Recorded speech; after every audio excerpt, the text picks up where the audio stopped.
ஐயனார் துணை சீரியல்ல டுடே எபிசோட்ல நம்ம வானதி இருந்துட்டு பாண்டிக்கு வந்து கால் பண்ணுறாங்க. நீ எதுக்கு எனக்கு இப்போ கால் பண்ணுற? உன் அண்ணன் வந்து வீட்டு முன்னாடி நின்று என்னெல்லாம் பேச்சு பேசிட்டு போயிருக்கான்னு தெரியுமா? உன் கூட பேசுறது நான் பேசக்கூடாதுன்னு சொல்கிறதும் பேசணும்னு சொல்கிறதும் என்கிட்ட தான் வந்து சொல்லணும். அதை விட்டுட்டு வீட்டு முன்னாடி வந்து அவ்வளோ பிரச்சனை பண்ணிட்டு போயிருக்கான். நீங்களாம் எதுக்கு எனக்கு ஃபோன் பண்ணுற? எனக்கே அது விஷயம் தெரியவே தெரியாது. இங்கே வந்ததுக்கப்புறமா தான் என்கிட்ட அந்த விஷயத்தையே சொன்னாங்க. தயவு செஞ்சு எனக்கும் இதுக்கும் சம்மந்தம் இருக்குன்னு என்கிட்ட சொல்லிடாத. எனக்கும் ரொம்ப கஷ்டமாக தான் இருக்குது. இங்கேயும் வீட்டிலும் பெரிய பிரச்சனை ஆயிடுச்சு அப்படின்ற மாதிரி வானதி வந்து சொல்கிறாங்க. இங்கே பாரு, எனக்கெல்லாம் நீ இவ்வளோ கஷ்டப்பட்டெல்லாம் ஃபோன் பண்ண தேவையில்ல, என் கூட நீ பேச தேவையில்ல அப்படின்ற மாதிரி பாண்டி வந்து சொல்லிடுறாங்க. எதுக்காக நீ இப்படியெல்லாம் பேசிகிட்டு இருக்க? என் நிலமையை புரிஞ்சுக்கோ. எனக்கும் இதுக்கும் என்ன சம்மந்தம் இருக்குது? எதுக்காக என்கிட்ட போய் இவ்வளோ மூச்சு காட்டுற அப்படின்ற மாதிரி வானதி வந்து சொன்ன உடனே பாண்டி இருந்துட்டு, என்கிட்ட நீ பேசாத, முதல்ல நீ ஃபோனை வை. உங்கள் வீட்டில் இருக்கிறவங்கள உன்னால் ஒரு வார்த்தை பேச முடியலல்ல, எதுக்காக அங்கே போய் பிரச்சனை பண்ணுறீங்கன்னு ஒரு வார்த்தை உன்னால் கேட்க முடியலல்ல, எங்கிட்டலாம் இனிமேல் நீ பேசாத அப்படின்னு சொல்லிட்டு ஃபோனை வந்து கட் பண்ணிடுறாங்க. அதுக்கடுத்து தான் வானதி வந்து ரொம்பவே ஃபீல் பண்ணிகிட்டு இருக்காங்க. உடனே அவங்களுடைய அம்மா இருந்துட்டு, ஆமாம், இப்போ நீ யார் கூட பேசிகிட்டு இருந்த? அந்த பாண்டி பையன் கூட தானே பேசிகிட்டு இருந்த? அதெல்லாம் ஒரு குடும்பம், அதில் அங்கே இருக்கிறவங்களாம் ஒரு ஆளுங்கன்னு சொல்லிட்டு அவங்க கூட இப்படி உட்காந்து ஃபோன் பேசிகிட்டு இருக்க அப்படின்னு சொல்லிட்டு, அதெல்லாம் ஒரு குடும்பம்னு சொல்லிட்டு அவங்க கூட போய் பேசிகிட்டு இருக்க அப்படின்னு சொல்லிட்டு வானத்திக்கிட்ட அவங்க அம்மா வந்து சொல்கிறாங்க. போட்டு அடி அடின்னு அடிக்கிறாங்க. உடனே வானத்தி இருந்துட்டு, அடி அடி, நீ உன்னால் எவ்வளோ என்னை அடிக்க முடியுமோ அடிச்சுக்கோ, ஆனால் எனக்கு பாண்டியை தான் பிடிச்சிருக்கு, கல்யாணம்னு உன்னை பண்ணால் நான் பாண்டியை தான் பண்ணுவேன் அப்படின்ற மாதிரி வானத்தி வந்து சொல்லிடுறாங்க. எவ்வளோ தைரியம் இருந்தால் நீ இப்போ எங்கிட்டே இந்த வார்த்தையை சொல்லுவ அப்படின்னு சொல்லிட்டு மறுபடியும் வானத்தியை போட்டு அடிக்கிறாங்க. இன்னொரு தடவை அவங்ககிட்ட பேசுகிறத பார்த்தேன், உன்னை கொலை பண்ண கூட நாங்கள் தயங்க மாட்டோம் அப்படின்ற மாதிரி வந்து சொல்லிடுறாங்க. அதுக்கு அடுத்த நாள் வந்து பார்த்திங்கன்னா நம்ம சேரன் இருந்துட்டு கடைக்கு போயிட்டு வராங்க. நம்ம நிலாவும் பல்லவனும் உட்காந்து பேசிகிட்டு இருக்காங்க. அதுக்கு அடுத்ததான், என்ன நீ இந்த மாதிரி ப்ராஜெக்ட் தான் பண்ணிகிட்டு இருக்கீங்களா, நல்லா இருக்க அண்ணி அப்படின்ற மாதிரி வந்து சொல்லிட்டு இருக்காங்க. அண்ணன் எங்கண்ணா போயிட்டு வர அப்படின்னு சொல்லிட்டு சரண்கிட்ட நிலா வந்து கேட்கவும், காய்கடைக்கு போயிட்டு வரமா அண்ணன், இப்போ தான் வீட்டு முன்னாடியே வந்து விற்க ஆரம்பிக்கிறாங்களே, நம்ம இங்கேயே வாங்கிக்கலாம்ல. இல்லைம்மா, இவங்க இங்கே வந்து கொண்டு வந்து விற்கிறாங்க, ஆனால் ஃப்ரெஷ்ஷப்பாக அங்கே போய் வாங்கிட்டு வர்றது ரொம்ப நல்லா இருக்குமா, அப்படியே பழகிடுச்சு, அப்படியே என்ன தேவையோ அது எல்லாத்தையும் வாங்கிட்டு வந்துடலாம்ல அப்படின்ற மாதிரி சேரன் வந்து சொல்லிடுறாங்க. அதுக்கு அடுத்ததை உள்ளே போய் பார்க்குறாங்க. டீ வந்து கொச்சிக்கிட்டு இருக்கு. என்னம்மா, நான் வரத்துக்குள்ளே நீயே வச்சிட்டியா? ஆமாண்ணே, நானே வச்சுட்டேன், இருங்கண்ணே, அது இந்நேரம் கொதிச்சிருக்கோம், நான் போய் எடுத்துகிட்டு வரேன் அப்படின்ற மாதிரி சொல்கிறாங்க. என்னம்மா நீ போய் எடுத்துகிட்டு வர, நீ உட்காருமா, நான் போய் எடுத்துகிட்டு வரேன் அப்படின்னு சொல்லிட்டு சேரனே கொண்டு வந்து எல்லாருக்கும் கொடுக்குறாங்க. ஆமாம், இந்த பல்லவனும் சோழனும் பாண்டியும் எங்கடா போயிட்டாங்க அப்படின்னு சொல்லிட்டு பல்லவன்கிட்ட கேட்கவும், தெரியலண்ணே, பின்னாடி போய் பார்த்தேன், பின்னாடியும் ஆள் இல்லை, ரூம்லேயும் ஆள் இல்லையா அப்படின்னு சொல்லிட்டு ரொம்பவே ஷாக் ஆகுறாங்க. சரி, ஃபோன் பண்ணி பார்க்கலான்னு சொல்லிட்டு ஃபோன் பண்ணுறாங்க. ஃபோனை வந்து 2 பேரும் வீட்டில் விட்டுட்டு போயிடுறாங்க. இவங்க எங்கே தான் போயிருப்பாங்க அப்படின்னு சொல்லிட்டு யோசிக்கும் போது, ஒரு வேளை வானதியோட வீட்டுக்கு போயிருப்பாங்களோ அப்படின்னு சொல்லிட்டு சேரன் வந்து சொல்லிடுறாங்க. இவங்க 2 பேரும் சண்டை போட்டிருந்தா கூட பரவாயில்ல, இவங்க 2 பேரும் ஒன்றா ஒரு இடத்துக்கு போனாங்கன்னா கண்டிப்பாக அது வந்து பிரச்சனையில் தான் வந்து முடியும். நம்ம ஃபோன் பண்ணி பார்க்கலான்னு சொன்னால் ஃபோனை இங்கே விட்டுட்டு போயிட்டாங்க, இப்போ என்ன பண்ணுறது அப்படின்னு சொல்லிட்டு யோசிக்கும் போது, நிலா இருந்துட்டு அவங்க வேற எங்கேயாவது கூட போயிருக்கலாம்ல, நீங்கள் எதுவும் பெருசாக எடுத்துக்காதீங்கன்னு, நீங்கள் போய்ட்டு ஆக வேண்டிய வேலை பாருங்கள், என்ன சமைக்கட்டும் அப்படின்னு சொல்லிட்டு சேரன் வந்து கேட்குறாங்க. உடனே பல்லவன் இருந்துட்டு, அண்ணன் எனக்கு இது முட்டை குழம்பும் அதேமாரி உருளைக்கிழங்கு பொரியலோ இல்லை வேறு ஏதாவது செய்யி, இந்த பீன்ஸ் எல்லாம் வேண்டாம் அப்படின்ற மாதிரி வந்து சொல்லிடுறாங்க. சரிடா, நான் அப்படியே செய்கிறேன், முதல்ல நீ டீயை குடி அப்படின்ற மாதிரி வந்து சொல்லிடுறாங்க. அதுக்கு அடுத்து தான் நம்ம பாண்டியும் சோழனும் இருந்துட்டு நேராக வானதியோட வீட்டுக்கு போகிறாங்க. இந்த ஏரியாவில் தான் எங்கேயோ ஒரு இடத்துல அவங்க வீடு இருக்குது. ஏண்டா, லவ் பண்ணுற பொண்ணு அவங்க வீடு எங்கே இருக்குன்னு கூடவா உனக்கு தெரியல அப்படின்னு சொல்லிட்டு சோழன் வந்து கிண்டல் பண்ணுறாங்க. நானாவது பரவாயில்ல, ஆனால் உனக்கெல்லாம் அப்படி ஒரு ஆப்ஷனே கிடையாது அப்படின்ற மாதிரி வந்து நம்ம பாண்டி வந்து கலாய்க்கிறாங்க.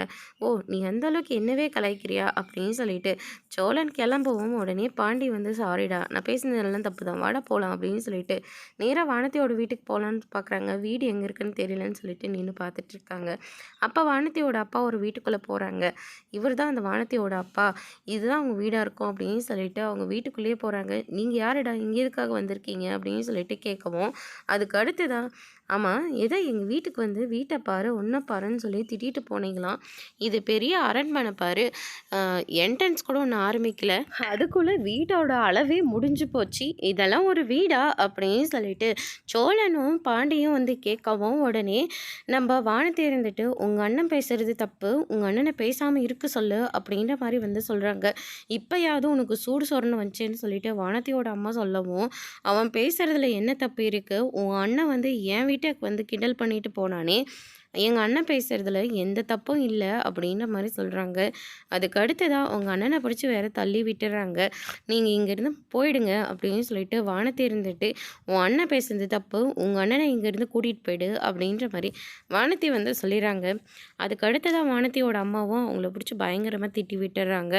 "என் வீட்டுக்கு வந்து பாத்தியா, என் பிள்ளையவே தள்ளிட்டு போறான். கேவலம் நீ இந்த பையனவா லவ் பண்ற?" அப்படின்ற மாரி வானதிய பிடிச்சு திட்டி விட்டுர்றாங்க. வானதி கோச்சுக்கிட்டு ரூமுக்கு போயிர்றாங்க. அதுக்கு அடுத்ததா வந்து பார்த்தீங்கன்னா, பாண்டியும், சோழனும் வீட்டுக்கு வந்துர்றாங்க.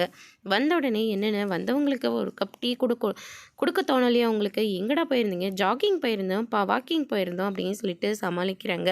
"நீங்க 2 பேரும் வானதியோட வீட்டுக்கு போனீங்களா?" அப்படின்னு சொல்லிட்டு கேட்கவும், சோழன் இருந்துட்டு, "நாங்க எதுக்காக அங்கலாம் போக போறோம்?" அப்படின்னு சொல்லிட்டு சமாளிக்கிறாரு. அதுக்கு அடுத்ததா வீட்டு முன்னாடி ஆட்டோ வந்து நிக்கிது. வந்த உடனே நடேசன் இருந்துட்டு, "எதுக்காக என் வீட்டு வந்திருக்க? உனக்கெல்லாம் வேற வேலையே இல்லையா?" அப்படின்ற மாரி வந்து சொல்லிர்றாங்க. "உன் 2 பசங்களும் என் வீட்டுக்கு வந்து என் வீட்டையும் அசிங்கப்படுத்திட்டு போறாங்க.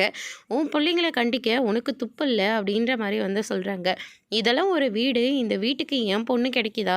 கேட்குதா?" அப்படின்ற மாரி அவங்க அம்மாவும், அவங்க அப்பாவும் வந்து சத்தம் சத்தம் போடவும், சேரன்லாம் இருந்துட்டு, "உங்களுக்கு என்னங்க பிரச்சனை? எதுக்காக மறுபடியும் இங்க வந்து சத்தம் சத்தம் போட்டுட்ருக்கீங்க?" அப்படின்னு சொல்லிட்டு கேட்கவும், தம்பிங்க 2 பேரும் என் வீட்டுக்கு வந்து என்னெல்லாம் பேச்சு பேசிட்டு போனாங்க. என் பிள்ளையும் பிடிச்சி தள்ளி விட்டுட்டு போறாங்க." அப்படின்ற மாரி வந்து சொல்லிர்றாங்க. "ஆமா, நீங்க 2 பேரும் உன் பையன் வந்து எங்க வீட்டு முன்னாடி வந்து என்னெல்லாம் பேச்சு பேசிட்டு போனான். அவன கண்டிக்க உங்களுக்கு துப்பில்ல. நீங்க வந்து இப்ப நியாயம் கேட்குறீங்களா?" அப்படின்ற மாரி நம்ம பாண்டியும், நம்ம சோழனும் வந்து சொல்லிர்றாங்க. "இனிமே நீ வந்து என் பொண்ணுகிட்ட பேசவே கூடாது. அவ வந்து என்கிட்ட பேசுனா, என்கிட்ட லவ் பண்றேன்னு சொன்னா, நானும் அவகிட்ட பேசுவேன். அவள நான் லவ்வும் பண்ணுவேன்." அப்படின்ற மாரி பாண்டி வந்து சொல்லிர்றாங்க. "இதெல்லாம் ஒரு வீடு. இந்த குடும்பத்தில வந்து ஒரு பொண்ணு வாழ்வாளா? இந்த வீட்ல ஒரு பொண்ணு தங்கக்கூடிய இடமா இது?" அப்படின்ற மாரியெல்லாம் நம்ம பா வானதியோட அம்மா வந்து ஒரு பக்கம் சொல்லவும், உடனே நம்ம நிலா இருந்துட்டு சோழன தனியா கூட்டிட்டு போறாங்க. "அந்த தாலி எங்க?" அப்படின்னு சொல்லிட்டு கேட்கவும், "அது எதுக்கு உங்களுக்கு? முதல்ல நீங்க அத குடுங்க." அப்படின்ற மாரி சொல்றாங்க. அத ஒரு டப்பாவுக்குள்ள டப்பா இப்படி நெறைய போட்டு பேக்கேஜ் போட்டு அந்த தாலிய வந்து சேஃப்டியா வச்சிருக்காரு.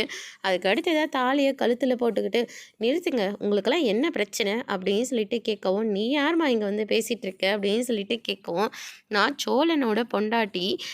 எனக்கு பேச எல்லா உரிமையும் இருக்கு. எதுக்காக இங்க வந்து பேசிட்டு இருக்கீங்க? வானதியும் பாண்டியும் லவ் பண்றாங்க. முடிஞ்சா கல்யாணத்த பண்ணி வைங்க. இல்லாட்டி ஒதுங்கி நில்லுங்க. அத விட்டுட்டு இதெல்லாம் ஒரு வீடா? பொண்ணு தங்காதான்னு சொல்லி கேட்டுட்டு இருக்கீங்க. நீங்க என்ன அவ்ளோ பெரிய ஆளுங்களா நீங்க?" "ஆமா, நாங்கலாம் கௌரவமான ஆளுங்க." அப்படின்ற மாரி சொல்றாங்க.